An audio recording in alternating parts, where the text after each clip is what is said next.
เด็กคนนั้นไม่ได้มาแค่ขอที่นอนเขามาเพื่อเปิดประตูแห่งความตายที่ไม่มีใครกล้าแต่เมื่อมหาเศรษฐีเปิดสมุดบันทึกเล่มหนึ่งเขาถึงกับทรุดลงกับพื้นเบื้องหลังรอยแผลบนตัวเด็กชายมีชื่อของคนตาย12 คนซ่อนอยู่แล้วเสียงหนึ่งก็กระซิบขึ้นว่าถ้าไม่ชั่วตอนนี้ทุกคนในหมู่บ้านจะหายไปตลอดกาลกล้องถ่ายภาพยนตร์คลิกดูให้จบแล้วคุณจะเข้าใจว่าเงาไม่ได้เกิดจากแสงแต่มาจากอดีตที่ยังไม่ถูกให้อภัยคุณลุงครับขอผมนอนค้างคืนได้ไหมมหาเศรษฐีถึงกับตกตะลึงเมื่อเห็นสิ่งนี้บนตัวเด็กชายฝนตกหนักเสียงฟ้าร้องกระหน่ำราวกับจะฉีกท้องฟ้าออกเป็นเสียงมหาเศรษฐีวัย60กำลังจิบไวน์ในคฤหาสน์หรูหลังใหญ่ไฟในบ้านส่องสว่างตัดกับความมืดของค่ำคืนกระจกหน้าต่างเป็นฝ้าเพราะไอน้ำจากเครื่องทำความร้อนทันใดนั้นเสียงเข้าประตูหน้าบ้านดังขึ้นเบาๆก๊อกก๊อกเขาขมวดคิ้วหันไปมองกล้องวงจรปิดหน้าจอปรากฏภาพเด็กชายตัวเล็กในเสื้อกันฝนเก่าๆมือกำร่มพลาสติกพังๆไว้แน่นใบหน้าเปียกโชกริมฝีปากสันระริกชายชรากดสวิตช์ประตูอัตโนมัติเด็กชายเดินเข้ามาช้าๆเสียงรองเท้าย่ำน้ำกระทบพื้นไม้ดังแฉะคุณลุงครับขอผมนอนค้างคืนได้ไหมครับเสียงเด็กเบาแต่อ้อนวอนจนคนฟังสะดุดมหาเศรษฐีมองเด็กคนนั้นด้วยความแปลกใจพ่อแม่เธออยู่ไหนเด็กชายก้มหน้าไม่ตอบมีเพียงน้ำฝนที่หยดจากปลายคางลงพื้นหนาวไหมเข้ามาเร็วเดียวจะไม่สบายชายชราหยิบผ้าขนหนูมายื่นให้มือเล็กๆยื่นมารับผิวมือซีดจนเห็นเส้นเลือดเด็กนั่งลงข้างเตาผิงแสงไฟส้มสะท้อนบนดวงตากลมโตเหมือนมีบางอย่างซ่อนอยู่ลึกในแววตานั้นมหาเศรษฐีเดินไปชงโกโก้อุ่นๆเมื่อกลับมาเด็กชายกำลังถอดเสื้อกันฝนออกและในชั่วพริบตาเขาเห็นมันสิ่งที่อยู่บนแผ่นหลังของเด็กชายเป็นรอยแผลยาวตะขวางหลังเหมือนถูกบางสิ่งกรีดลึกจนเลือดซึมมหาเศรษฐีแทบทำแก้วหล่นจากมือเกิดอะไรขึ้นใครทำเธอแบบนี้เด็กชายยังคงเงียบสายตาหยุดอยู่ที่รูปถ่ายบนผนังเป็นรูปของลูกชายมหาเศรษฐีที่หายตัวไปเมื่อ5 ปีก่อนเด็กชายลุกขึ้นเดินช้าๆไปยืนตรงหน้ารูปนั้นเขาคือใครครับเสียงเด็กถามทั้งที่มือยังจับชายเสื้อแน่นนั่นคือลูกชายของลุงมหาเศรษฐีพูดเสียงแผ่วเขาหายตัวไปในวันที่พายุเข้าเหมือนวันนี้เด็กชายหันมามองแววตานั้นเปลี่ยนไปไม่ใช่เพียงความเศร้าแต่เป็นบางอย่างที่ลึกกว่านั้นเขาเคยช่วยผมไว้ครับเสียงเด็กสั่นวันนั้นในป่ามีบางอย่างพยายามลากผมไปแต่เขาดันผมออกมาแล้วเขาก็หายไปแทนมหาเศรษฐีตัวชาวาบใจเต้นแรงจนรู้สึกเหมือนห้องทั้งห้องเงียบลงทันทีผมจำหน้าเขาได้เด็กชายพูดพร้อมยื่นของบางอย่างให้เป็นสร้อยเส้นหนึ่งที่มีจี้รูปตัวอักษร Y ซึ่งเป็นชื่อย่อของลูกชายเขาชายชราสุดนั่งกับพื้นน้ำตาร่วงไม่หยุดในใจเต็มไปด้วยคำถามเด็กชายยังยืนนิ่งแล้วถอดเสื้อออกจนเห็นแผ่นหลังเต็มรอยแผลนั้นไม่ใช่แค่บาดแผลแต่เป็นรอยสลักรูปสัญลักษณ์บางอย่างเส้นคดเคี้ยวคล้ายตัวอักษรโบราณเหมือนถูกจารึกไว้ด้วยเจตนาบางอย่างผมไม่รู้ว่ามันคืออะไรเด็กชายพูดเสียงเบาแต่ตั้งแต่คืนนั้นมันก็ปรากฏขึ้นมามหาเศรษฐีขยับเข้าไปใกล้ส่องดูรอยแผลนั้นอย่างละเอียดยิ่งมองยิ่งรู้สึกเหมือนเคยเห็นมาก่อนบนเพดานห้องทำงานมีภาพวาดโบราณที่ลูกชายเขาชอบมากในภาพมีสัญลักษณ์เดียวกันอยู่ตรงกลางภาพชายชราสูดหายใจลึกแล้วถามเสียงสั่นหนูชื่ออะไรเด็กชายเงียบไปอึดใจก่อนตอบว่าผมก็ไม่รู้ครับมหาเศรษฐีนิ่งไปกับคำตอบนั้นไม่รู้นั้นเหรอเขาพึมพำดวงตาเต็มไปด้วยความสับสนเด็กชายก้มหน้าริมฝีปากเม้มแน่นเหมือนพยายามจะกลั้นบางอย่างไว้ก่อนหน้านี้หนูอยู่ที่ไหนเสียงมหาเศรษฐีสั่นไม่มั่นคงเหมือนเคยเด็กชายเงยหน้าขึ้นชาในป่าครับคำตอบสั้นๆทำให้ชายชราตัวเย็นวาบแล้วใครดูแลหนูไม่มีใครครับเด็กพูดช้าแต่ชัดเจนมีเพียงเสียงหนึ่งที่คอยกระซิบในฝันทุกคืนมหาเศรษฐีขยับตัวถอยเล็กน้อยหัวใจเต้นถี่เสียง เสียงว่าอะไร เด็กชายเงียบดวงตาเริ่มมีน้ำเขาบอกว่าให้ผมตามหาผู้ชายในรูปนั้นให้เจอชายชรากำลังจะพูดแต่จู่ๆไฟในบ้านก็ดับวูบทั้งคฤหาสน์ตกอยู่ในความมืดเสียงฟ้าร้องคำรามอย่างน่ากลัวหน้าต่างสั่นระรัวจากแรงลมเสียงนาฬิกาตีบอกเวลาเที่ยงคืนพอดีเด็กชายยังคงนั่งนิ่งแสงสลัวจากเตาผิงทำให้เงาร่างเขาดูยาวผิดปกติมหาเศรษฐีลุกขึ้นหยิบไฟฉายจากลิ้นชักเขาส่องไปรอบห้องทุกอย่างดูปกติแต่เงียบเกินไปแม้แต่เสียงลมหายใจของเด็กก็หายไปหนูเขาเรียกเบาๆแต่ไม่มีเสียงตอบกลับไฟฉายส่องไปที่เตาผิงเด็กชายหายไปไม่มีแม้แต่ร่องรอยของน้ำฝนบนพื้นมหาเศรษฐีหัวใจเต้นระรัวรีบเดินไปดูบริเวณประตูบ้านประตูยังล็อกสนิทเขาหยิบรีโมทเปิดกล้องวงจรปิดแต่ภาพทั้งหมดเป็นสีดำไม่มีอะไรบันทึกไว้เลยแม้แต่วินาทีเดียวทันใดนั้นเสียงจากชั้นสองก็ดังขึ้นเป็นเสียงร้องของเด็กคุณลุงช่วยด้วยชายชรารีบวิ่งขึ้นบันไดมือสั่นจนแทบเปิดประตูห้องนอนลูกชายไม่ออกแต่เมื่อเขาเปิดเข้าไปไม่มีใครอยู่มีเพียงกลิ่นน้ำฝนที่ยังสดใหม่และภาพถ่ายบนโต๊ะที่ถูกวางกลับหัวเขาหยิบภาพนั้นขึ้นมาข้างหลังมีลายมือเด็กเขียนไว้ด้วยดินสอสีขอโทษที่พาผมมาเขาแค่พยายามช่วยน้ำตาไหลอาบแก้มชายชรามือกำภาพนั้นแน่นจู่ๆเสียงอีกเสียงหนึ่งก็ดังขึ้นจากหลังห้องเสียงนั้นไม่ใช่เสียงของเด็กชายแต่มันแหบต่ำลึกจนรู้สึกถึงแรงสั่นที่พื้นไม้ในที่สุดเจ้าก็จำได้มหาเศรษฐีหันขวับในมุมมืดของห้องมีเงาร่างหนึ่งยืนอยู่สูงเกินกว่าคนปกติผิวหนังเหมือนหนังสัตว์แห้งเกลือกรังแต่มีดวงตาที่เหมือนดวงตาของลูกชายเขาแกคือใครเขาตะโกนแต่เสียงกลับสะท้อนกลับเข้าหูของเขาเองเงานั้นค่อยๆก้าวออกจากมุมมืดในมือถือสร้อยเส้นเดิมแต่จี้แตกออกเป็นสองเสี้ยวเธอทำอะไรกับลูกฉันชายชราตะโกนสุดเสียงมือสั่นเทาเต็มไปด้วยความโกรธและกลัวเงานั้นไม่ตอบเพียงแต่หยิบบางอย่างจากเสื้อคลุมแล้วโยนใส่มือชายชราเป็นกล่องไม้ขนาดเล็กเปิดออกข้างในมีฟันน้ำนมหนึ่งซี่กับเส้นผมสีเดียวกับลูกชายเขาหัวใจชายชราแทบหยุดเต้นเขาสุดลงกับพื้นขณะเสียงลมหายใจเย็นเยือกของเงานั้นกระซิบใกล้หูเขาแลกตัวเพื่อเด็กอีกคนที่ไม่รู้จักเขาขอให้เจ้าช่วยดูแลเด็กคนนั้นแทนเขามหาเศรษฐีนิ่งงันน้ำตาไหลอาบหน้าเสียงหัวใจดังชัดเจนในอกเด็กคนนั้นคือเธอจริงๆหรือเขากระซิบกับตัวเองเหมือนกำลังจะเชื่อในสิ่งที่ไม่มีวันเข้าใจได้ทันใดนั้นเสียงเข้าประตูหน้าบ้านก็ดังขึ้นอีกครั้งก็เขารีบลงไปเปิดประตูออกเด็กชายคนเดิมยืนอยู่แต่ครั้งนี้ที่แผ่นหลังไม่มีรอยแผลอีกต่อไปและมือเขาถือของบางอย่างเป็นภาพวาดของเด็กสองคนคนหนึ่งหน้าเศร้าคนหนึ่งกำลังยิ้มภาพนั้นเป็นฝีมือของลูกชายมหาเศรษฐีเด็กชายยื่นภาพนั้นให้เขาบอกว่าเขาไม่เคยเสียใจที่ช่วยผมแต่เขายังรอให้คุณไปหาเขาที่เดิมมหาเศรษฐีสะอึกที่เดิมที่ไหนเด็กชายหันหลังกลับเดินลัดเลาะไปทางสวนหลังบ้านใต้แสงจันทร์สลัวเส้นทางนั้นคือทางที่ลูกชายเขาเคยชอบเดินเล่นเมื่อเด็กๆแต่สิ่งที่ทำให้ชายชราต้องหยุดนิ่งคือเมื่อเด็กชายเดินพ้นแนวต้นไม้ไปตัวเขาก็เริ่มโปร่งใสร่างกายค่อยๆละลายกับแสงจันทร์จนเหลือเพียงเสียงกระซิบสุดท้ายลอยมากับลมคุณลุงขอบคุณที่ยังจำเขาได้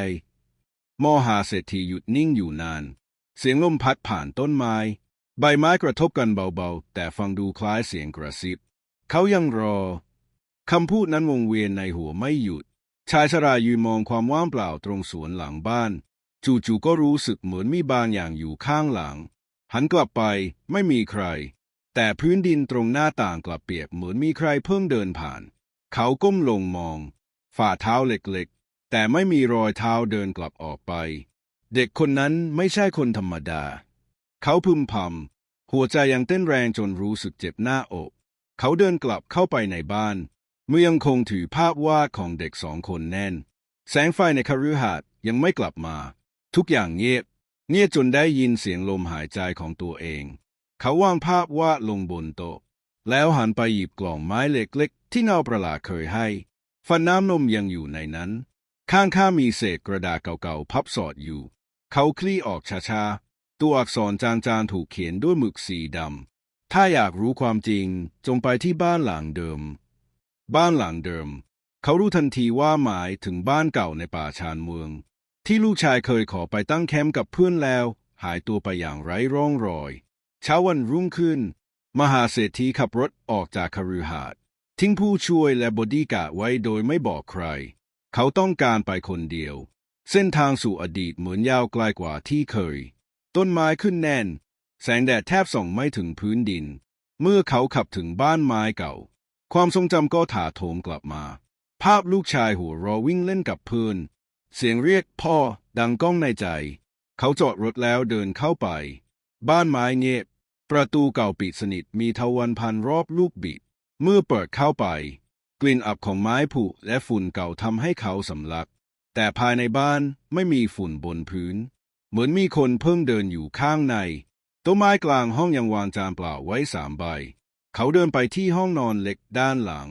ประตูเปิดเองอย่างช้าๆในห้องนั้นมีเพียงเตียงไม้เตี้ยๆและข้างเตียงมีหนังสือเล่มหนึ่งวางไว้เขาหยิบขึ้นมาเป็นสมุดวาดภาพของลูกชายหน้าปกเขียนว่าเรื่องของเราเขาเปิดดูภาพแรกเป็นเด็กชายคนหนึ่งยืนอยู่ในป่าภาพถัดไปเด็กคนนั้นถูกบางสิ่งดึงลงใต้ดินแต่ภาพที่3ทำให้เขาชะงักเป็นภาพเด็กอีกคนกำลังยืนยิ้มและโบกมือด้านหลังเขามีลูกชายของเขาในสภาพซีดเผือดใต้ภาพเขียนไว้ว่าผมแลกตัวเพื่อเขาขออย่าให้พ่อเสียใจมหาเศรษฐีสุดนั่งน้ำตาหยดลงสมุดใจเหมือนถูกฉีกออกเป็นชิ้นๆแต่ทันใดนั้นสมุดวาดภาพพลิกหน้าเองลมไม่มีแต่หน้ากระดาษก็เคลื่อนไหวจนมาถึงหน้าสุดท้ายมีคำเขียนด้วยลายมือสั่นๆเขายังไม่ไปไหนแต่แค่ต้องการให้พ่อเลือกคำว่าเลือกขีดเส้นใต้ชายชราเงยหน้าขึ้นแล้วเขาก็เห็นเงาเด็กชายยืนอยู่หน้าประตูห้องเป็นลูกชายของเขาแต่ดวงตาแดงเรืองแสงผิวซีดเหมือนคนที่ไม่หายใจอีกแล้วพ่อมาแล้วเขาพูดด้วยเสียงสั่นเงาเด็กชายพยักหน้าผมรอพ่อมานานแล้วครับเสียงนั้นเบาแต่ชัดเจนที่นี่พ่อต้องเลือกว่าจะอยู่หรือให้ผมไปเพราะเรา2 คนอยู่พร้อมกันไม่ได้มหาเศรษฐีรู้สึกตัวชาถ้าพ่อเลือกอยู่ลูกจะเป็นอย่างไรเงาเด็กชายเงียบก่อนจะพูดเสียงสั่นผมจะถูกผนึกอยู่ในเงาตลอดไปแต่ถ้าพ่อเลือกผมพ่อจะต้องสละบางอย่างชายชราหายใจช้ามือกำสมุดวาดแน่นเขามองตาลูกชายอะไรที่พ่อต้องสละเงานั้นยิ้มเศร้าความทรงจำทั้งหมดเกี่ยวกับผมหัวใจของเขาแทบหยุดเต้นถ้าพ่อยอมพ่อจะลืมว่าผมเคยมีชีวิตอยู่แต่ผมจะได้เป็นอิสระและไปเกิดใหม่แต่ถ้าพ่อไม่ยอมผมจะอยู่ที่นี่อยู่ใต้บ้านหลังนี้ตลอดไปเฝ้ามองพ่อโดยไม่มีวันได้สัมผัสกันอีกคำพูดนั้นเหมือนมีดกรีดใจชายชราหลับตาน้ำตาไหลอาบแก้มภาพในหัวพรั่งพรูเสียงหัวเราะรอยยิ้มกลิ่นผมของลูกในวัยเด็กความรักที่ไม่มีอะไรแทนได้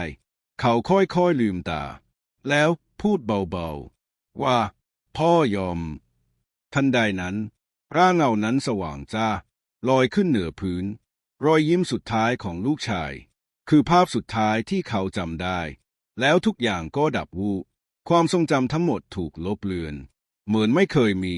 เขาตื่นขึ้นในบ้านไม้หลังนั้นจำไม่ได้ว่ามาทำไมแต่รู้สึกอุ่นในหัวใจอย่างอธิบายไม่ได้ข้างตัวมีเพียงสมุดวาดภาพเล่มเก่าวางเปิดไว้ที่หน้าแรกวาดภาพชายชรานั่งข้างเด็กชายคนหนึ่งและใต้ภาพนั้นเขียนว่าขอบคุณที่พ่อเลือกผมชายชรานั่งนิ่งอยู่บนพื้นไม้แสงแดดเช้าส่องผ่านหน้าต่าง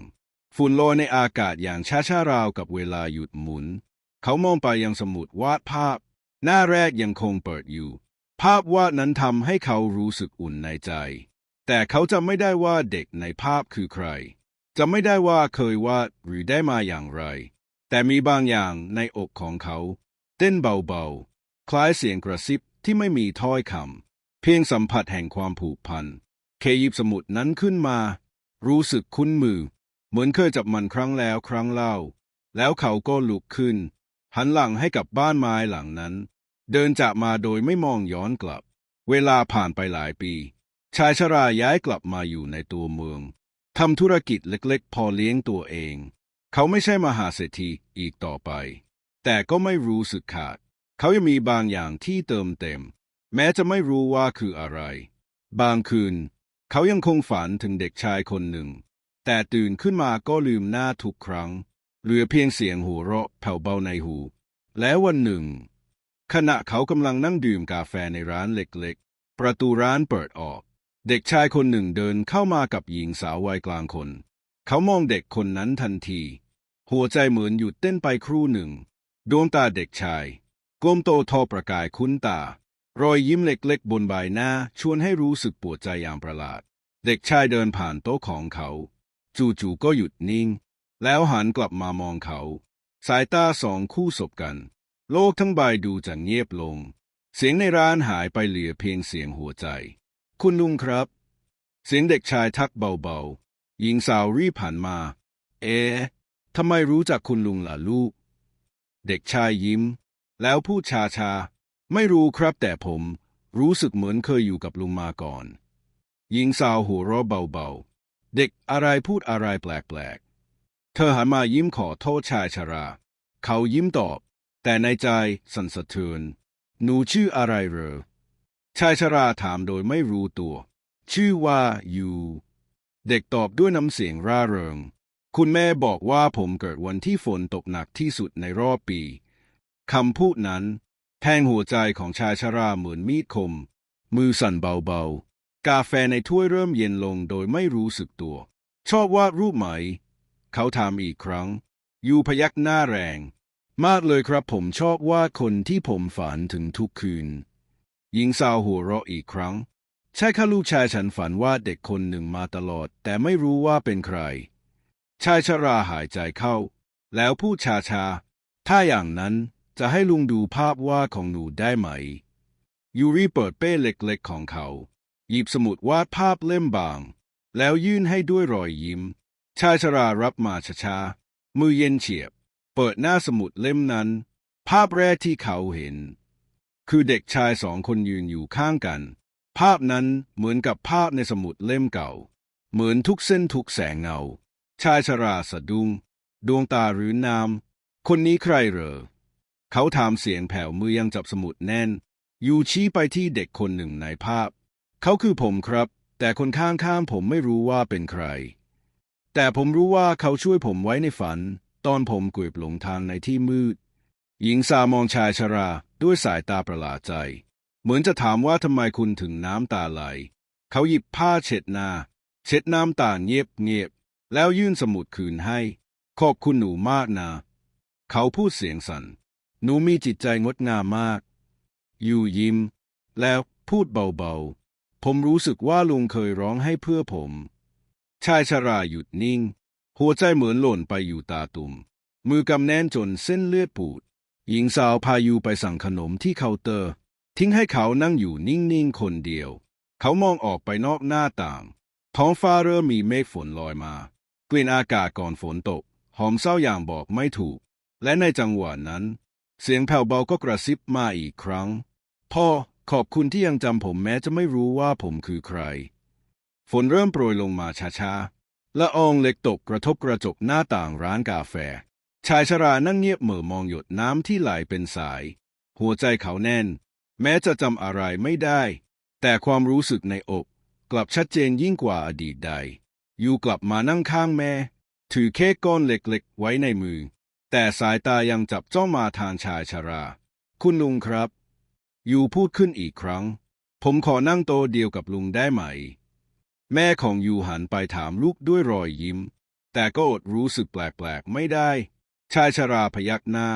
ยูลากเก้าอี้เล็กๆมานั่งข้างๆผมเคยฝันว่าเราเคยนั่งด้วยกันตรงนี้โต๊ะนี้เลยครับ ชายชราขมวดคิ้วในใจเต้นแรงโต๊ะมุมนี้คือโต๊ะเดียวกับที่เขานั่งกับลูกชายเมื่อหลายปีก่อนเขาไม่เคยบอกใครเรื่องนั้นแม้แต่ชื่อร้านนี้ก็เปลี่ยนใหม่หลังเหตุการณ์ครั้งนั้นหนูจำอะไรจากฝันนั้นได้ไหมเขาถามเสียงสั่นยูพยักหน้าดวงตาเศร้าในฝันผมบอกลาลุงครั้งสุดท้ายแล้วหายไปกับแสงสีทองชายชราหลับตาแน่นน้ำตาเต็มขอบมือข้างหนึ่งเผลอเอื้อมไปจับมือเล็กๆของยูอุ่นจนเหมือนเขาจับมือนั้นมาแล้วนับครั้งไม่ถ้วนยูไม่ชักมือกลับแต่จับตอบเบาๆคุณลุงยังไม่ให้อภัยตัวเองใช่ไหมครับคำถามนั้นแทงลึกเข้าไปถึงจิตใจชายชราสะอึกหนูหมายความว่าอะไรยูยิ้มจางๆผมไม่รู้หรอกครับแต่ผมรู้สึกเหมือนผมทิ้งใครไว้ข้างหลังแล้วเขาโทษตัวเองเสมอมาหญิงสาวลุกขึ้นไปเข้าห้องน้ำปล่อยให้ชายชรากับยูอยู่ลำพังยูหยิบภาพวาดอีกใบจากเป้ยื่นให้ชายชราเป็นภาพเด็กชายคนหนึ่งกำลังยืนอยู่ใต้ต้นไม้ใหญ่รอบตัวมีเงาดำมากมายกำลังจะกลืนกินเขาแต่ข้างๆมีชายคนหนึ่งยืนคอยกางแขนปกป้องภาพวาดเต็มไปด้วยความกลัวและการเสียสละผมฝันภาพนี้เมื่อคืนยูพูดเสียงเบาต้นไม้นั้นอยู่กลางป่าเงาพวกนั้นคือความมืดที่ไม่รู้จบชายชราเงียบรู้สึกเหมือนมีอะไรบางอย่างปลุกความจำที่หลับไหลเขาเคยเห็นต้นไม้นั้นจริงๆมันอยู่หลังบ้านไม้ในป่าที่ลูกชายเขาหายไปที่เขาสละความทรงจำทั้งหมดเพื่อช่วยลูกทันใดนั้นนาฬิกาข้อมือของเขาหยุดเดินฝนข้างนอกกลายเป็นน้ำแข็งเกาะกระจกเสียงรอบร้านเงียบลงเวลาหยุดเคลื่อนไหวแต่ยูยังขยับได้เด็กชายมองเขานิ่งแล้วพูดด้วยเสียงที่แปรเปลี่ยนความทรงจำของพ่อยังอยู่ในที่ที่มืดที่สุดถ้าอยากได้มันกลับคืนพ่อจะต้องเผชิญมันอีกครั้งแสงจากตาของยูเรืองสว่างภาพรอบตัวเริ่มบิดเบี้ยวร้านกาแฟหายไปแทนที่ด้วยป่าเงียบสงัดชายชรายืนอยู่ใต้ต้นไม้ใหญ่ต้นเดียวกับในภาพวาดและในเงามืดใต้รากไม้มีบางอย่างเคลื่อนไหวใครอยู่ที่นั่นเขาตะโกนเสียงหัวเราะเบาๆดังขึ้นเสียงของเด็กเสียงที่เขาคิดถึงจนปวดหัวใจพ่อมาช้าไปเสียงนั้นพูดเบาๆแต่มาแล้วมันยังไม่สายชายชราเดินเข้าไปใกล้เห็นร่างเด็กชายยืนกอดเขาภายใต้รากไม้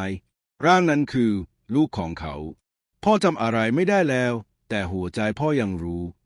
เขานั่งลงเบื้องหน้าร่างนั้นน้ำตาไหลไม่หยุดพ่อขอโทษที่ปล่อยให้ลูกอยู่ในความมืดพ่อควรจะกลับมาตั้งแต่วันนั้นเด็กชายเงยหน้าขึ้นรอยยิ้มช้าๆปรากฏบนใบหน้าพ่อมาแล้วผมพอใจแล้วครับทันใดนั้นรากไม้ที่เคยพันร่างเด็กไว้หักเสียงดังกรอบเงาดำรอบต้นไม้เริ่มสลายแสงสีทองปรากฏขึ้นจากพื้นดินไล่เงามืดออกไปทุกทิศทางชายชรากอดลูกแน่นร่างนั้นเริ่มจางลงแต่ครั้งนี้เต็มไปด้วยความอบอุ่นพ่อครับเสียงสุดท้ายกระซิบใกล้หูต่อจากนี้เราจะได้พบกันไม่ใช่ในความมืดอีกต่อไปแสงสุดท้ายห่อหุ้มทั้งสองร่างก่อนทุกอย่างจะหายไปในพริบตาชายชราตื่นขึ้นบนเตียงของตัวเองที่ร้านกาแฟเดิมอยู่นั่งอยู่ข้างๆพร้อมรอยยิ้มคุณลุงครับลุงร้องให้อยู่ยื่นผ้าเช็ดหน้าให้ฝันร้ายเหรอครับชายชราอดเด็กไว้แน่นไม่รู้ว่าเกิดอะไรขึ้นแต่รู้ว่าหัวใจเขาเบาสบายภายในกระเป๋าเสื้อของเขามีกระดาษแผ่นหนึ่งที่ไม่เคยมีมาก่อนเป็นภาพวาดใหม่เด็กชายสองคนยืนอยู่ท่ามกลางแสงสว่างและเขียนไว้ว่าเราจะเจอกันครั้งแล้วครั้งเล่าในทุกชาติไปชายชรานั่งนิ่งมือสั่นเบาฮ่าเขาหยิบภาพวาดขึ้นมาดูอีกครั้งเส้นสายแสงสีทองในภาพนั้นขยับมันเคลื่อนไหวได้คล้ายภาพนั้นยังมีชีวิตอยู่เงยหน้าขึ้นคุณลุงเห็นเหมือนผมไหมครับชายชราพยักหน้าภาพวาดยังคงขยับเบาฮ่าราวกับกำลังพาเขาเข้าสู่อีกโลกหนึ่งแล้วอยู่ดีฮ่าเสียงกระดิ่งหน้าร้านก็ดังขึ้นหญิงสาวคนหนึ่งเดินเข้ามาสวมชุดสีเทาอมฟ้าผมยาวดำสนิทเ ธอมองไปรอบร้านก่อนจะหยุดสายตาที่ชายชราและอยู่ทันทีที่เธอมองมาทางเขาหัวใจชายชราก็เต้นแรงผิดปกติดวงตาของหญิงสาวเหมือนใครบางคนขอโทษค่ะตัวนี้มีคนนั่งไหมเสียงของเธอนุ่มนวลแต่แฝงพลังบางอย่างที่ไม่อาจอธิบายยูมองเธอเขม็งหน้าตาเขาเปลี่ยนไปทันทีดวงตาเต็มไปด้วยความไม่ไว้วางใจชายชราพยักหน้าเชิญเธอนั่งหญิงสาวนั่งลงตรงข้ามอยู่สายตาประสานกันอย่างตึงเครียดฉันชื่อไอรีนข้าเธอยิ้มคุณสองคนเคยไปที่ป่าหลังวัดไหมคะคำถามนั้นทำให้อากาศเย็นลงในทันทีชายชรานิ่งไปยูรีดาป่าหลังวัดที่มีต้นไม้ใหญ่ไอรีนพยักหน้าฉันเคยอยู่ที่นั่นมาก่อนและฉันเคยเห็นพวกคุณชายชรารู้สึกเหมือนสมองกำลังถูกกดทับผ้าเก่าๆเริ่มไหลกลับเข้ามาผ้าของหญิงคนหนึ่งในอดีตยืนอยู่กลางป่าร้องให้เรียกชื่อเขาและลูกคุณคือคนในอดีตชาติยูพูดเบาๆเสียงเข้มกว่าปกติไอรีนสบตาเขาฉันจำทุกอย่างได้ค่ะรวมถึงสัญญาที่พวกเราสามคนเคยให้กันไว้ชายชราหายใจทีสัญญาอะไร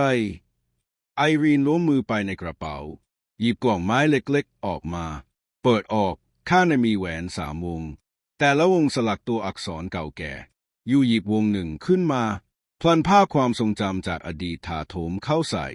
เขาเคยเป็นเด็กชายที่เกิดในหมู่บ้านกลางหุบเขาไอรีนคือพี่สาวที่สาบานจะปกป้องเขาส่วนชายชราคือบิดาในชาติแรกของพวกเขาและในคืนสุดท้ายก่อนหมู่บ้านจะถูกกลืนโดยเงามืดทั้ง3 คนให้คำมั่นว่าหากเราต้องพรากจากกันในชาตินี้เราจะหากันให้พบไม่ว่าเงามืดจะตามมาด้วยหรือไม่เมื่อความทรงจำจบลงยูวางแหวนลงหายใจหอบไอรีนพูดเสียงเบาตอนนี้เงามืดที่เราหนีมายาวนานกำลังจะกลับมาอีกครั้งชายชราเงยหน้าเงามืดนั่นคืออะไรกันแน่ไอรีนก้มลงมือวาดเป็นวงบนโต๊ะวงกลมสีดำค่อยๆปรากฏขึ้นบนพื้นผิวภาพในวงนั้นแสดงให้เห็นป่าต้นไม้ใหญ่และสิ่งมีชีวิตที่ไร้รูปร่างมันไม่มีตาไม่มีปากแต่กลับส่งเสียงได้เสียงที่แหลมสูงเสียงที่ชายชราเคยได้ยินในฝันมันคือเศษเสี้ยวของอดีตที่เราไม่ยอมรับไอรีนพูดทุกชาติที่เราเกิดมามันจะตามมาด้วยครั้งนี้ยูพูดเสียงเรียบเราจะไม่หนีอีกต่อไปชายชรากำมือแน่นเราต้องกลับไปที่ต้นไม้ใหญ่ไอรีนพยักหน้าก่อนจะกล่าวว่าคืนนี้พระจันทร์จะเต็มดวงพอดีกับวันครบรอบ100 ปีนับจากคำสัญญาแรกประตูสู่อดีตจะเปิดอีกครั้งเป็นครั้งสุดท้ายคืนนั้นทั้ง3 คนเดินทางไปยังป่าหลังวัดพระจันทร์เต็มดวงส่องสว่างแสงจันทร์ตกกระทบบนต้นไม้ใหญ่ที่โคนต้นไม้มีกล่องหินปิดอยู่ไอรีนคุกเข่าลงมือของเธอสั่นเมื่อเปิดกล่องนี้ความจริงทั้งหมดจะถูกเปิดเผยยูเดินไปจับมือเธอชายชรามองไปยังเงาดำที่เริ่มเคลื่อนตัวจากต้นไม้เสียงหัวเราะเบาๆดังขึ้นเสียงนั้นคือตัวตนของเขาเองในอดีตความกลัวความแค้นความสูญเสียรวมเป็นรูปร่างตรงหน้าพวกเขาเงาดำพูดด้วยเสียงที่ฟังไม่ออกแต่หัวใจของชายชราเข้าใจเจ้าสัญญาว่าจะไม่ปล่อยข้าไว้ในความมืดชายชราก้าวไปข้างหน้ายื่นมือออกเราจะกลับด้วยกัน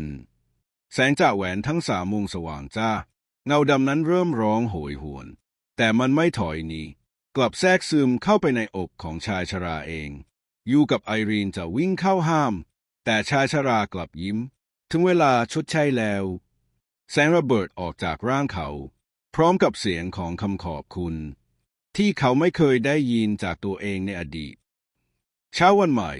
ไอรีนกับยูตื่นขึ้นริมต้นไม้ใหญ่ไม่มีร่างของชายชรามีเพียงกล่องไม้ที่ว่างเปล่าในกล่องมีแหวนเพียงวงเดียวสลักข้อความหมายว่าในชาตินี้ขอให้ลูกได้เกิดมาเป็นลูกพ่ออีกครั้ง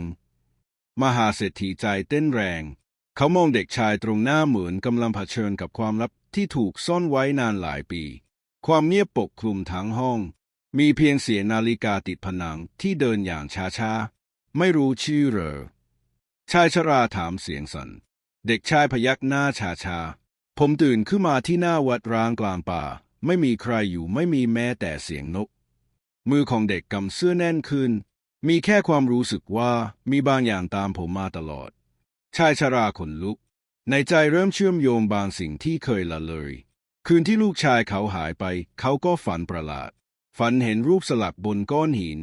เป็นรูปเดียวกับรอยบนหลังของเด็กคนนี้แต่ตอนนั้นเขาคิดว่ามันเป็นเพียงภาพหลอนจากความเศร้าตอนที่เธอเจอลูกลุงจำอะไรได้อีกไหมเสียงชายชราเบาลงเหมือนกลัวความจริงเด็กชายเงียบในตานั้นสั่นระริกเหมือนกลัวจะพูดออกมาแต่สุดท้ายเขาก็เอ่ยออกมาเบาๆเขาบอกให้ผมวิ่งแล้วเขาก็หายเข้าไปในความมืดสายลมพัดผ่านหน้าต่างอย่างไม่รู้สาเหตุม่านผ้าสีขาวปลิวไหวทั้งที่ประตูปิดสนิทมีบางอย่างในป่านั้นไม่ใช่คนเด็กชายพูดต่อมันอยู่ใต้ดินมันกระซิบกับผมตลอดคืนชายชรารู้สึกเหมือนห้องทั้งห้องเย็นเยือกเขาขยับเข้าไปใกล้สบตากับเด็กชายอย่างแน่วแน่ลุงจะช่วยหนูเองแต่ในใจของเขานั้นสั่นระรัวกลางดึกคืนนั้นชายชรานั่งอยู่ในห้องสมุดพลิกตำราหลายเล่มที่ลูกชายเคยอ่านหนึ่งในนั้นเป็นสมุดโน้ตปกหนังเก่าๆมีรอยขีดเขียนเต็มหน้ากระดาษหน้าแรกเขียนไว้ว่าหากเธอเห็นรอยสลักนั้นอย่าเข้าใกล้เด็ดขาดชายชราสะดุ้งรีบเปิดหน้าต่อไปภาพวาดสัญลักษณ์เดียวกับบนหลังของเด็กชายปรากฏเด่นชัดใต้ภาพมีคำอธิบายว่าเป็นสัญลักษณ์ผนึกประตูระหว่างโลกคนกับสิ่งที่อยู่อีกด้านเขารีบปิดสมุดมือสั่นจนเผลอทำแก้ววายตกแตกเสียงกระจกแตกราวกับเสียงคำเตือนจากบางสิ่งเช้าวันรุ่งขึ้นเด็กชายยังนอนนิ่งอยู่หน้าห้องเตาผิงใบหน้านั้นเต็มไปด้วยคราบน้ำตาแห้งเมื่อคืนฝันร้ายเหรอชายชราถามเด็กชายพยักหน้าผมได้ยินเสียงเรียกชื่อแต่ไม่รู้ว่าคือใครมันดังมาจากใต้ดินมหาเศรษฐีเดินไปหยิบรูปเก่าที่แขวนอยู่มานานรูปครอบครัวเขาเมื่อลูกชายยังอยู่ในรูปนั้นมีบางอย่างที่เขาไม่เคยสังเกตมาก่อนด้านหลังมีเนาดำจางๆอยู่หลังลูกชายของเขาเขาขยายรูปด้วยแว่นขยายใบหน้าเงานั้นไม่มีตาไม่มีปากแต่มีรอยสลักกลางหน้าผากเป็นรอยเดียวกับเด็กชายตรงหน้าเขาสูดลมหายใจลึกตัดสินใจพาเด็กชายไปยังป่าที่ลูกชายหายตัวไปเพื่อหาคำตอบขณะเดินลึกเข้าไปแม้เป็นตอนกลางวันแต่บรรยากาศกลับมืดครึ้มแสงแดดแทบไม่ส่องผ่านต้นไม้ใหญ่หนูจำตรงนี้ได้ไหมเด็กชายพยักหน้ามือกำสร้อยคอแน่นจนข้อนิ้วขาวซีดตรงนี้แหละเขาหายไปทันใดนั้นพื้นดินใต้เท้าสั่นเล็กน้อยนกเงียบเสียงต้นไม้หยุดไว้เราต้องออกจากที่นี่ชายชราหันไปบอกแต่เด็กชายยืนนิ่งดวงตาเบิกกว้างจ้องมองตรงหน้ามีโพรงหนึ่งเปิดขึ้นท่ามกลางพื้นดินที่เคยแข็งแน่นภายในมืดสนิทแต่มีลมเย็นพัดออกมาเสียงกระซิบเบาๆดังขึ้นในหัวของทั้งสองคนขึ้นเขามาขึ้นเขามาชายชราหันไปมองเด็กชายตอนนั้นเองเขาเห็นมันอีกครั้งใต้เสื้อเด็กรอยสลักเปล่งแสงจางๆสีแดงเข้มเหมือนกำลังตอบสนองกับบางอย่างใต้ดินเด็กชายสุดลงกับพื้นร้องออกมาอย่างเจ็บปวดร่างกายสั่นเหมือนถูกบางอย่างดึงเข้าไปไม่ชายชรากระโจนเข้าไปกอดไว้แน่นหนูจะไม่ไปไหนทันใดนั้นลมแรงพัดรุนแรงจนต้นไม้โค้งงอแสงไฟสีแดงพวยพุ่งจากโพรงใต้ดินและเงาร่างหนึ่งค่อยๆโผล่ขึ้นมาเงานั้นมีโครงร่างคล้ายมนุษย์แต่ไม่มีหน้าไม่มีเสียงมีเพียงสัญลักษณ์เรืองแสงบนหน้าผากมันจ้องมองเด็กชายแล้วชี้นิ้วตรงมาที่ชายชราเสียงแว่วในหัวของเขากระแทกแรงเรียกของเจ้าคือคำสาปชายชราตัวแข็งทื่อในใจเต็มไปด้วยคำถามและความสับสนลูกชายเขาเกี่ยวข้องกับสิ่งนี้อย่างไรและเด็กชายตรงหน้าเขาคือใครกันแน่ชายชราใจเต้นแรงคำว่าเลือดของเจ้าคือคำสาปยังก้องในหัวเขาหันไปมองเด็กชายที่นอนสั่นบนพื้นมือเล็กๆกำเสื้อของเขาไว้แน่นไม่ปล่อยอย่าทิ้งผมเสียงเด็กชายสั่นเครือชายชรากัดฟันแน่นไม่มีทางลุงจะไม่ให้ใครพรากเธอไปอีก เงาร่างปริศนานั้นยังคงนิ่งมันเอียงคอชาๆเหมือนกำลังวิเคราะห์ความรู้สึกของเขาแล้วเสียงกระซิบก็ดังขึ้นอีกเรียกของลูกเจ้าเปิดประตูแต่เรียกของเจ้าจะปิดมันตลอดกาลชายชราหน้าซีดเผือดหัวใจแทบหยุดเต้นเขารู้ทันทีว่าคำสาปนี้ต้องแลกด้วยการสละตัวเองแต่ในขณะเดียวกันเด็กชายเริ่มเปล่งแสงจางๆจากรอยสลักกลางหลังเสียงร้องของเขากลายเป็นเสียงทุ้มต่ำไม่ใช่เสียงของเด็กอีกต่อไปอย่ามองผมแบบนั้นผมไม่รู้ว่าเกิดอะไรขึ้นชายชรารีบคว้ามือเด็กชายแน่นเสียงกระซิบรอบๆดังขึ้นเรื่อยๆเหมือนมีสิ่งมีชีวิตหลายตนอยู่รายรอบคืนเขามาคืนเขามาคืนเขามาต้นไม้รอบข้างเริ่มสั่นเปลือกไม้แตกออกเผยให้เห็นรูตาเล็กๆคล้ายมีบางอย่างจ้องมองพวกเขาจากภายในชายชรารีบหันซ้ายขวาแต่ไม่มีที่ให้วิ่งอีกแล้วข้างหลังคือเหวลึกข้างหน้าคือโพรงมืดและสิ่งไร้หน้าลุงครับเสียงเด็กชายกลับมาเป็นปกติผมรู้แล้วว่าผมคือใครชายชราหันขวับอะไรนะผมคือเงาของเขาเงาของลูกชายลุงเสียงหยุดนิ่งแม้แต่ลมก็สงบลงทันทีวันที่เขาถูกพาตัวไปเขาทิ้งเงาของตัวเองไว้เพื่อพยายามกลับมาและผมก็คือเงานั้นชายชราน้ำตาไหลหมายความว่าลูกลุงยังมีชีวิตอยู่เหรอเด็กชายสายหน้าเบาๆเขาติดอยู่ที่อีกด้านของโพรงนี้และผมคือสิ่งเดียวที่หลุดกลับมาได้จากเงาไร้ตัวตนกลายเป็นเด็กชายมีเลือดเนื้อเพียงเพื่อส่งสารกลับมาให้พ่อเขาบอกว่าถ้าพ่อยอมเสียสละบางอย่างประตูจะถูกปิดและเขาจะได้พักตลอดกาลชายชราสุดลงน้ำตาหยดลงบนพื้นดินเขาจำได้แล้วความผิดพลาดในอดีตความโลภความละเลยคือต้นเหตุทั้งหมดเขาให้อภัยลุงหรือยังเด็กชายยิ้มเศร้าๆเขาไม่เคยโกรธลุงเลยเขาแค่คิดถึงชายชราเงยหน้าขึ้นถ้าการสละชีวิตลุงจะทำให้เขาพักได้ลุงยอมมือของเด็กชายสั่นเขาก้าวถอยหลังแต่ผมไม่อยากเห็นลุงหายไปผมมีความทรงจำของเขาและผมก็เริ่มมีความรู้สึกของตัวเองเสียงกระซิบรอบๆดังขึ้นอีกครั้งแต่คราวนี้เสียงนั้นอ่อนลงผู้สืบทอดเลือกได้จะยอมตายเพื่อปิดหรือจะเปิดให้ปีศาจทั้งหมดไหลออกมาชายชรามองหน้าเด็กชายในดวงตาคู่นั้นมีความกลัวความกล้าและความรักที่บริสุทธิ์ไม่ลุงจะไม่ปล่อยให้เจ้าเลือกแทนใครอีกเขาก้าวไปที่โพรงแสงแดงสว่างจ้าเด็กชายร้องเรียกสุดเสียงอย่าผมขอร้องแต่ชายชราหันกลับยิ้มพ่อย่อมทำทุกอย่างเพื่อปกป้องลูกแล้วเขาก็กระโดดลงไปในโพรงนั้นเสียงร้องเงียบลงทันทีโพรงค่อยๆปิดตัวแสงแดงหายไปเด็กชายสุดตัวลงร้องให้ไม่หยุดแต่ทันใดนั้นแสงอบอุ่นสีทองค่อยๆส่องจากพื้นดินและในอ้อมแขนของเขามีหนังสือเล่มหนึ่งปรากฏขึ้นเป็นสมุดบันทึกของชายชราและมีจดหมายแผ่นเล็กๆแนบอยู่หากลูกได้อ่านจดหมายนี้จงจำไว้ว่าแม้เงาไม่ใช่ร่างจริงแต่มันคือส่วนที่รักเจ้ามากที่สุดเด็กชายกอดหนังสือไว้แน่นเขามองไปยังฟ้าไม่รู้ว่าตัวเองควรยิ้มหรือร้องไห้แต่ในใจเขารู้พ่อของเขาได้ปิดประตูนั้นแล้วและเขาคือสิ่งเดียวที่เหลืออยู่เพื่อเตือนโลกนี้ว่าอย่าลืมความรักของคนที่ยอมสละทุกอย่างเด็กชายยังคงนั่งนิ่งในความเงียบอ้อมแขนที่กอดสมุดเล่มนั้นแน่นสั่นเล็กน้อย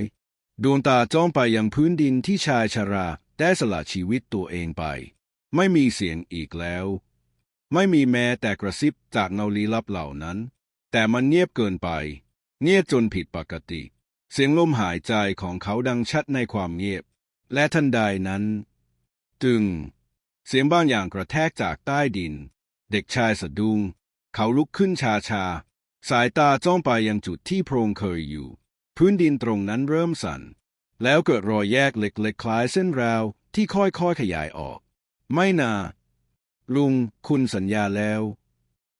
เสียงกระซิบที่หายไปกลับมาทีละคำ แต่คราวนี้มันแผ่วเบาเหมือนเสียงสะอื้นเขายังไม่ไปเขายังอยู่เขาหลงทางเด็กชายเริ่มสับสนหมายความว่าอย่างไงพ่อยังไม่ได้หลุดพ้นเหรอเงาดำก้อนหนึ่งพุ่งขึ้นจากรอยแยกมันไม่ใช่ปีศาจแต่เป็นเงาของชายชรามัวหม่นและแตกพร่าไม่สมบูรณ์เจ้าต้องพาเขากลับเด็กชายเบิกตากว้างจะให้ผมกลับไปที่นั่นเหรอแสงจากสมุดเริ่มเปล่งออกหน้ากระดาษเปิดเองโดยไม่มีลมพัดตัวอักษรโบราณปรากฏขึ้นแล้วกลายเป็นข้อความที่เขาอ่านออกทันทีผู้สืบทอดเลือดครึ่งเงาสามารถเปิดประตูอีกครั้งเพื่อพาผู้ถูกทิ้งกลับมาแต่ต้องยอมเสียความเป็นมนุษย์เขานิ่งงันหัวใจเต้นแรงความกลัวแล่นไปทั่วร่างถ้าผมทำผมจะไม่ใช่คนอีกต่อไปเหรอไม่มีคำตอบมีเพียงเสียงลมหายใจหนักๆจากความมืดแล้วเสียงของชายชราก็ดังขึ้นอ่อนแรงและเจ็บปวดลูกอย่ามามันไม่คุ้มอย่าเสียสละแบบพ่อเด็กชายตัวสั่นน้ำตาเริ่มไหลเขาเงยหน้าขึ้นมองท้องฟ้าที่ไร้แสงดาวแต่ผมไม่ใช่แค่เงาอีกต่อไปแล้วผมมีหัวใจและผมเลือกได้เขาเอื้อมมือไปวางบนรอยแยกเลือดจากฝ่ามือหยดลงพื้นแสงสีทองไหลย้อนกลับเข้าโพรงและบานประตูที่ถูกปิดเปิดขึ้นอีกครั้งรอบตัวเขาคือความมืดสนิททุกฝีก้าวที่ก้าวลงไปราวกับเหยียบบนความทรงจำเสียงหัวเราะเสียงร้องไห้เสียงขอโทษเสียงสัญญามันหลั่งไหลเข้ามาในหัวพ่ออยู่ไหนเขากระซิบมีร่างหนึ่งนั่งพิงผนังหินแขนขาหักแต่ดวงตายังอ่อนโยนเหมือนเดิมลูกเจ้ากลับมาทำไมชายชราแทบพูดไม่เป็นคำผมจะพาพ่อกลับทันใดนั้นเงานับร้อยพุ่งออกมาจากความมืดพวกมันตะโกนเสียงเดียวกันอย่าพาเขาไปเขาเป็นส่วนหนึ่งของเราแล้วเด็กชายตะโกนลั่นพ่อไม่ใช่ของพวกเจ้าแล้วแสงสีทองจากร่างของเขาก็สว่างจ้ากลืนเงาทั้งหมดให้หายไปเสียงกรีดร้องสะท้อนก้องชายชราร้องด้วยความเจ็บร่างของเขาเริ่มเปลี่ยนกลับมามีชีวิตกลับมามีเลือดเนื้อแต่ในขณะเดียวกันผิวของเด็กชายเริ่มโปร่งใสเลือนรางราวกับกำลังเปลี่ยนเป็นเงาแทนลูกอย่าพ่ออย่าหยุดผมไม่ได้มีอยู่เพียงเพื่อจบลงในความเงียบเด็กชายยิ้มผมมีหน้าที่เดียวคือพาพ่อกลับไปใช้ชีวิตที่ควรมีเสียงสุดท้ายของเขาคือเสียงหัวเราะเบาๆที่อบอุ่นแสงหายวับชายชราตื่นขึ้นในป่าที่เขาเคยมายืนไม่มีร่องรอยของโพรงไม่มีเงาไม่มีเสียงเขาได้กลับมาแต่ลูกชายเงานั้นไม่อยู่แล้วสมุดเล่มเดิมตกอยู่ข้างเขามีข้อความใหม่เขียนไว้หน้าแรกพ่อผมเลือกแล้วขอบคุณที่รักผมแม้ผมจะไม่ใช่ร่างจริงแต่ใจของผมมีพ่ออยู่เต็มเปี่ยมลาก่อนชายชรานั่งกอดสมุดน้ำตาไหลไม่ใช่เพราะเสียใจแต่เพราะเขาได้รับโอกาสที่สองและจะใช้มันเพื่อเล่าเรื่องของลูกให้โลกนี้จดจำว่าแม้แต่เนาก็รักได้สุดหัวใจชายชรายังคงนั่งนิ่งใต้ต้นไม้ใหญ่สมุดในมือยังอุ่นอยู่แม้ว่าไม่มีใครอยู่ตรงหน้าแล้วแต่เขารู้สึกเหมือนยังมีสายตาใครบางคนจับต้องอยู่จากความมืดเขาเงยหน้ามองขึ้นแสงอาทิตย์อ่อนๆส่องผ่านใบไม้อากาศเย็นประทับผิวหน้าแต่หัวใจของเขาร้อนราวกับเพิ่งผ่านไฟลูกเสียงเรียกนั้นยังดังก้องในใจเขาค่อยๆลุกขึ้นและหันหลังกลับเดินออกจากป่าเหมือนกับว่าทุกอย่างจบลงแล้วแต่ยังไม่จบสมุดในมือเริ่มสั่นตัวอักษรใหม่ค่อยๆปรากฏเหมือนบางอย่างยังไม่สมบูรณ์เลือดของเงายังไม่หยุดไหลตราบใดที่คนยังลืมเรื่องราวเงาจะไม่ยอมจากไปเขาขมวดคิ้วหมายความว่าไงสมุดเปิดอีกหน้ามีภาพวาดโบราณเป็นรูปของเงาเด็กแต่เปลี่ยนไปตาแดงปากฉีกรอยยิ้มไม่ใช่รอยยิ้มเดิมข้างมีคำว่าการเสียสละครั้งนั้นเปิดประตูบานใหม่เงาอื่น เริ่มตื่นขึ้นชายชราหนาวสะท้านเขาย้อนกลับมองเข้าไปในป่าอีกครั้งที่ตรงนั้นมีบางอย่างเคลื่อนไหวไม่ใช่คนไม่ใช่สัตว์ไม่ใช่ลูกของเขาแน่นอนเสียงแหลมๆดังมาจากในโพรงเป็นเสียงเด็กหลายคนหัวเราะร้องไห้กัดฟันสลับกันวุ่นวายลุงพวกเราตื่นแล้วเขาถอยหลังดวงตาเบิกกว้างเงาจากต้นไม้ขยับผิดธรรมชาติเงาเด็กจำนวนมากค่อยๆโผล่จากเงาใบไม้ปีนขึ้นมาตามลำต้นกระซิบซ้อนกันเป็นหมื่นเสียงเขาเป็นคนเปิดทางให้พวกเราเขาคือกุญแจเลือดของเงาคือคำสาปไม่ใช่ของขวัญชายชราหายใจไม่ทั่วท้องเขาหันกลับและวิ่งเสียงฝีเท้าของเงาเด็กวิ่งตามแต่ไม่ปรากฏตัวชัดเหมือนเงาติดกับแสงตลอดเวลาพอกลับถึงหมู่บ้านท้องฟ้ากลายเป็นสีแดงกลิ่นแปลกๆลอยมาในอากาศกลิ่นเผาไหม้กลิ่นทูบกลิ่นเลือดเขาวิ่งไปเคาะประตูบ้านหลังแรกไม่มีใครเปิดหน้าต่างถูกปิดตายทุกบ้านเงียบเหมือนหมู่บ้านกลายเป็นสุสานเขาเดินไปยังศาลากลางหมู่บ้านพบจดหมายเก่าๆติดอยู่บนบอร์ดเขาดึงมันออกมาอ่านเมื่อ53 ปีก่อนมีเด็กหายตัวไปในป่าอย่างลึกลับทั้งหมด12 คน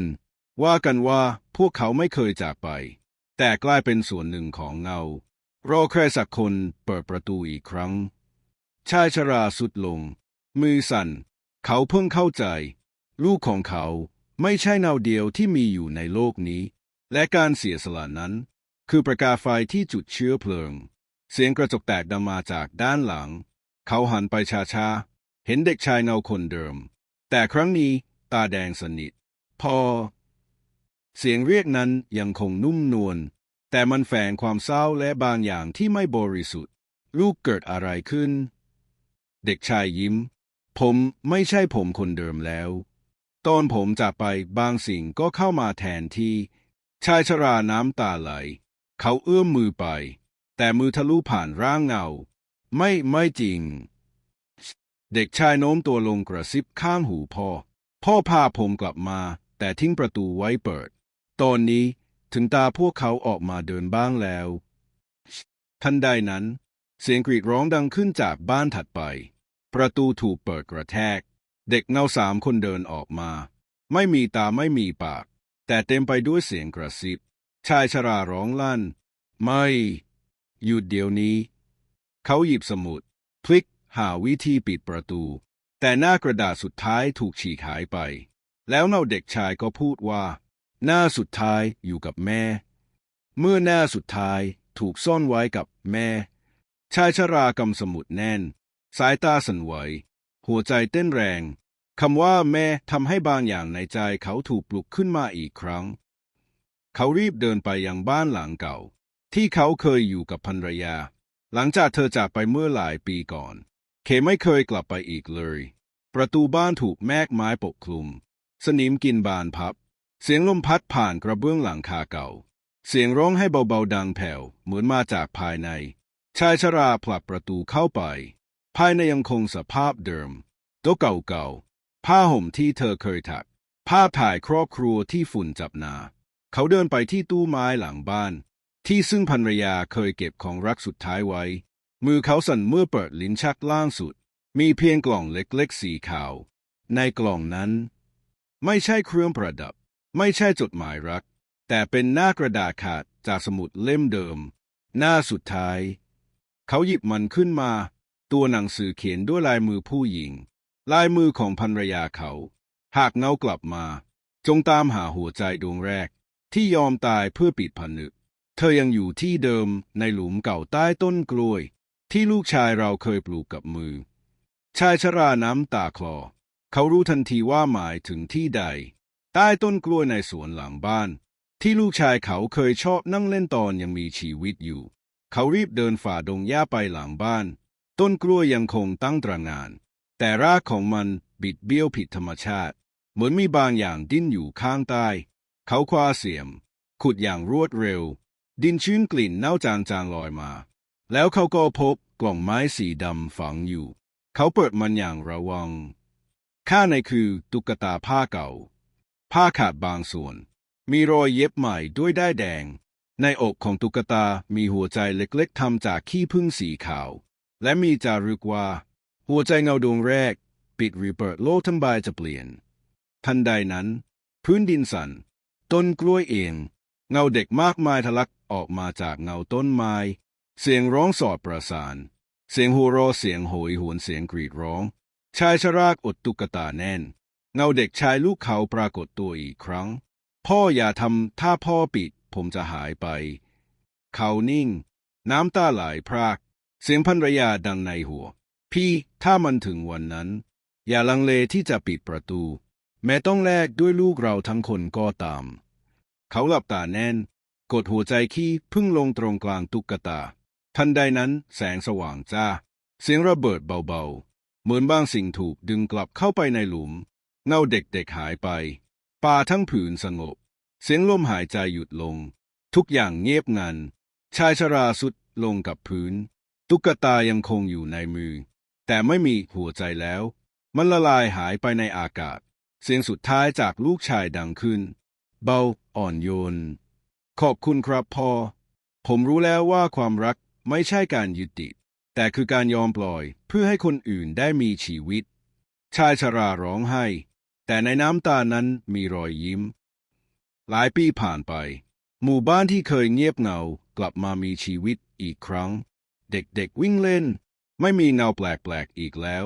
แต่ที่ใต้ต้นกล้วยหลังบ้านหลังหนึ่งยังคงมีตุ๊กตาผ้าผูกริบบิ้นสีแดงไว้ที่คอและเสียงกระซิบเบาๆบอกทุกผู้คนว่าอย่าลืมมีบางความรักที่ต้องแลกมาด้วยทุกอย่างแต่มันคือรักที่แท้จริงคือหนึ่งหลังความสงบได้คืนสู่หมู่บ้านชายชรายังคงนั่งเฝ้าต้นกล้วยจ้องมองตุ๊กตาที่ไม่มีหัวใจแม้เงาจะหายไปแล้วแต่ลมหายใจของความรู้สึกยังไม่จางคืนที่สามเสียงกระซิบดังขึ้นอีกครั้งเขายังอยู่เสียงนั้นไม่ใช่ลูกชายแต่นุ่มนวลเหมือนเสียงภรรยาชายชราหันซ้ายไม่มีใครแต่กลิ่นหอมของดอกพุทธซ้อนที่เธอเคยชอบกลับอบอวลขึ้นมาอย่างไม่ทราบที่มาเขาลุกเดินตามกลิ่นไปทางป่าหลังบ้านที่เคยมีศาลร้าง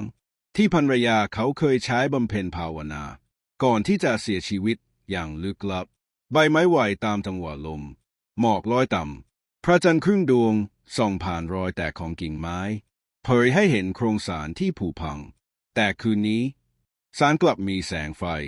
และเงาผู้หญิงนั่งพนมมืออยู่ภายในเขาเดินเข้าใกล้หัวใจเต้นแรงมือเย็นเฉียบมณีกา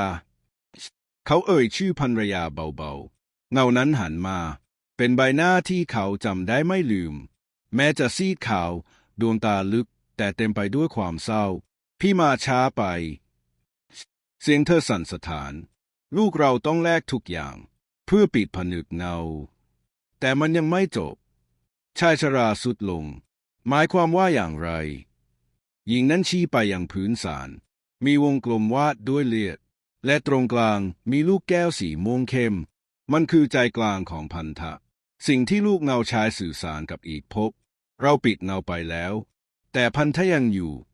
ชายชราใจสั่นแล้วเราต้องทำอย่างไรต้องมีผู้เสียสละอีกคนเพื่อทำลายพันธะให้สิ้นและต้องเป็นสายเลือดเดียวกันเขาเงียบมองลูกแก้วมันสั่นระริกเสียงกระซิบหลายร้อยเสียงดังแทรกเข้ามาในหัวปล่อยเราออกไปพวกเรายังไม่ได้เกิดพวกเรายังรอร่างพวกเรายังอยากมีชีวิตเขาเอามือกุมหัวเจ็บแล้วไปถึงกระดูกไม่พวกเจ้าต้องการแค่ร่างลูกชายข้า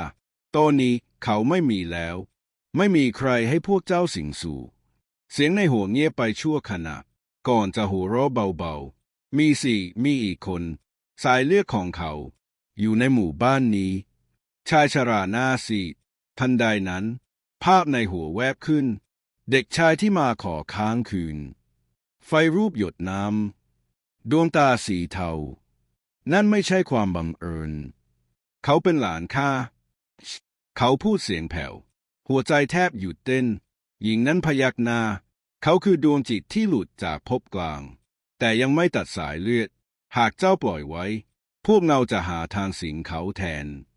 ชายชราน้ำตาไหลต้องทำอย่างไรเพื่อปกป้องเขาต้องพาเขาไปยังศาลตอนคืนจันทร์ดับและสละความทรงจำของสายเลือดทั้งมวลเพื่อปิดทางทั้งหมดแต่เจ้าต้องแลกด้วยการสูญเสียตัวตนลืมทุกอย่างเกี่ยวกับลูกภรรยาและตัวเจ้าเองชายชราเงียบ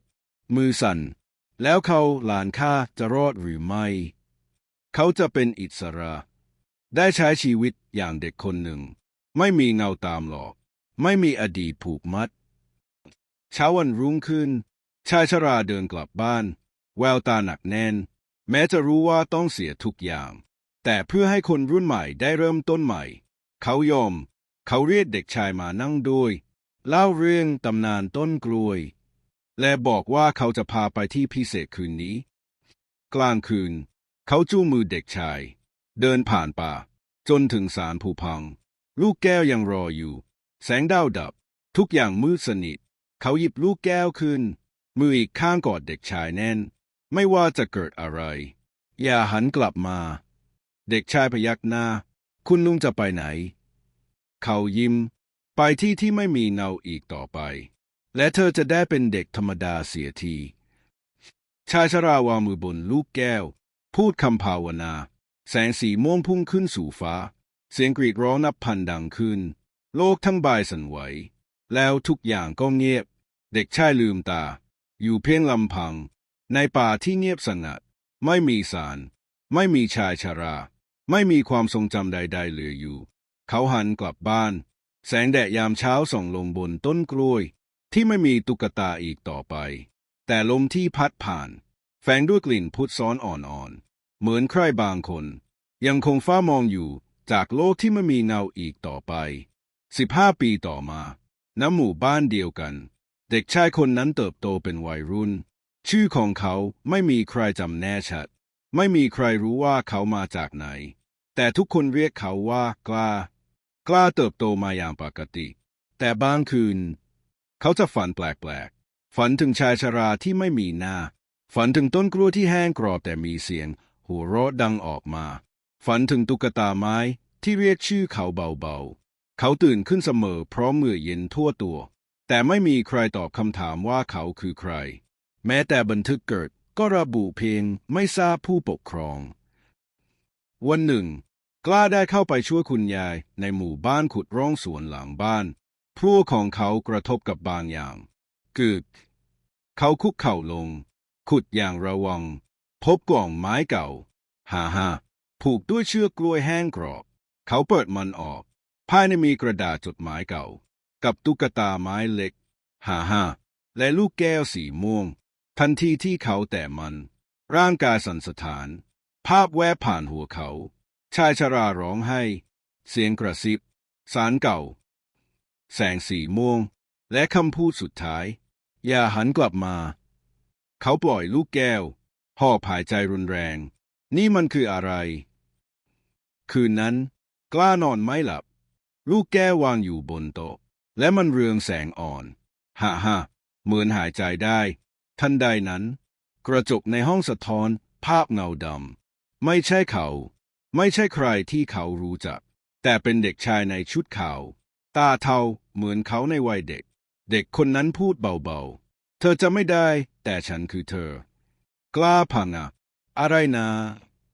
เงานั้นพูดต่อเราถูกลบเพื่อให้โลกสงบแต่พันธะไม่ได้หายไปมันแค่หลับเขาชี้ไปที่ลูกแก้วสิ่งนั้นคือประตูและมันเริ่มเปิดอีกครั้งถ้าเราไม่ปิดมันสิ่งที่อยู่อีกฝั่งจะกลับมารุ่งเช้ากล้าตามร่องรอยจากความฝันไปยังป่าหลังหมู่บ้านพบซากศาลที่พังทลายต้นไม้รอบๆโค้งเข้าหากันเหมือนเป็นประตูเขาวางลูกแก้วกลางศาลและพูดตามสัญชาตญาณข้าคือสายเลือดสุดท้ายหากเจ้าจะกลับจงผ่านข้ามาลมแรงกันโชกฟ้าผ่าลงตรงกลางลูกแก้วแตกเกิดวงแหวนสีดำที่ล้อมรอบเขาเสียงกระซิบกลับมาอีกครั้งนี้ชัดเจนเรียกของเธอจะเปิดประตูกล้ากรีดมือลงบนเศษลูกแก้วเลือดหยดลงเงาเริ่มทะลักออกจากพื้นทีละคนทีละร่าง สีดำไม่มีหน้าเขาถอยหลังแต่แล้วมีเสียงดังขึ้นจากในตัวเขาเสียงของชายชรา อย่ากลัวเจ้ามีพลังจากข้าอุทิศทุกอย่างเพื่อเจ้าและตอนนี้ถึงเวลาเจ้าจะปิดมันตลอดกาลกล้ากำหมัดตาเขาเปลี่ยนเป็นสีเทาเงินเหมือนดวงตาของเงาแต่มีแสงสว่างในนั้นเขากระแทกมือไปที่พื้นเปลวแสงพุ่งออกจากอกเงาทั้งหมดกรีดร้องก่อนจะละลายกลับสู่ดินลูกแก้วแตกละเอียดกลายเป็นผงลมสงบเสียงเงาหายไปเช้าวันต่อมากล้าตื่นขึ้นใต้ต้นกล้วยต้นหนึ่งในมือเขามีเพียงตุ๊กตาไม้ไม่มีลูกแก้วไม่มีเงาแต่เมื่อเขามองไปรอบตัวเด็กในหมู่บ้านวิ่งเล่นกันอย่างสดใสไม่มีเสียงกระซิบอีกต่อไปหญิงชราที่ขายข้าวเหนียวพูดขึ้นหน้าตาเจ้านี่เหมือนตาแก่อีกคนที่เคยอยู่หมู่บ้านนี้ใจดีแต่เงียบไม่รู้ว่าหายไปไหนกล้ายิ้มแม้จะไม่รู้ชื่อชายชรานั้นแต่ในใจรู้ว่าเขาคือคนที่ทำให้ทุกอย่างสงบลงคืนนั้นเมื่อกล้าหลับเสียงกระซิบดังขึ้นอีกครั้งไม่ใช่จากเงาแต่เป็นเสียงอบอุ่นของผู้เป็นพ่อลูกทำได้ดีแล้วเจ้าคือจุดจบของคำสาปและจุดเริ่มของสายเลือดที่บริสุทธิ์ใช้ชีวิตอย่างสงบเถิดกล้าน้ำตาไหลออกจากตาทั้งที่หลับในฝันนั้นชายชราโอบกอดเขาใต้ต้นกล้วยที่ไม่มีเงาอีกต่อไปณหมู่บ้านเงียบสงบกลางหุบเขาสายหมอกคลอเคลียยอดไม้กล้านั่งอยู่ใต้ต้นกล้วยต้นเดิมมองท้องฟ้าที่ค่อยๆเปลี่ยนสีเมื่อแสงเช้าเริ่มฉายเขาใช้ชีวิตธรรมดาเป็นช่างไม้ของหมู่บ้านใจเย็นทะยันและอบอุ่นกับเด็กๆทุกคนแม้จะไม่มีใครรู้ว่าเขาเคยผ่านอะไรมาแต่ความเมตตาในสายตาเขาบอกกับทุกคนว่าเขาเคยเผชิญบางอย่างที่เปลี่ยนหัวใจให้ลึกซึ้งกว่าที่คำพูดจะบรรยายได้วันหนึ่งเด็กหญิงตัวเล็กคนหนึ่งที่หลงทางในป่าถูกพบอยู่ใต้ต้นกล้วยเธอบอกว่าพี่ชายในฝันพาเธอกลับมาเขาบอกให้หนูเชื่อในใจตัวเองแล้วหนูก็เจอทางกลับจริงๆไม่มีใครเห็นชายคนนั้นแต่กล้ารู้พลังที่เขาเคยถือครองไม่ได้หายไปแต่มันหลอมรวมกับตัวตนของเขากลายเป็นความกล้าความสงบและการให้อภัยหลายปีต่อมากล้าแก่ตัวลงแต่รอยยิ้มยังเหมือนเดิมเขาเขียนสมุดบันทึกด้วยลายมือช้าฮ่าชื่อเล่มนั้นคือเสียงกระซิบจากอีกฝั่งหนึ่งเขาวางไว้ในศาลเล็กๆหน้าบ้านสำหรับใครก็ตามที่เคยรู้สึกหลงทางเหมือนที่เขาเคยรู้สึกก่อนเขาจะหลับตาในคืนสุดท้ายเสียงหนึ่งดังขึ้นในใจไม่ใช่เสียงเงาไม่ใช่เสียงชายชราแต่เป็นเสียงของตัวเขาเองในวัยเด็ก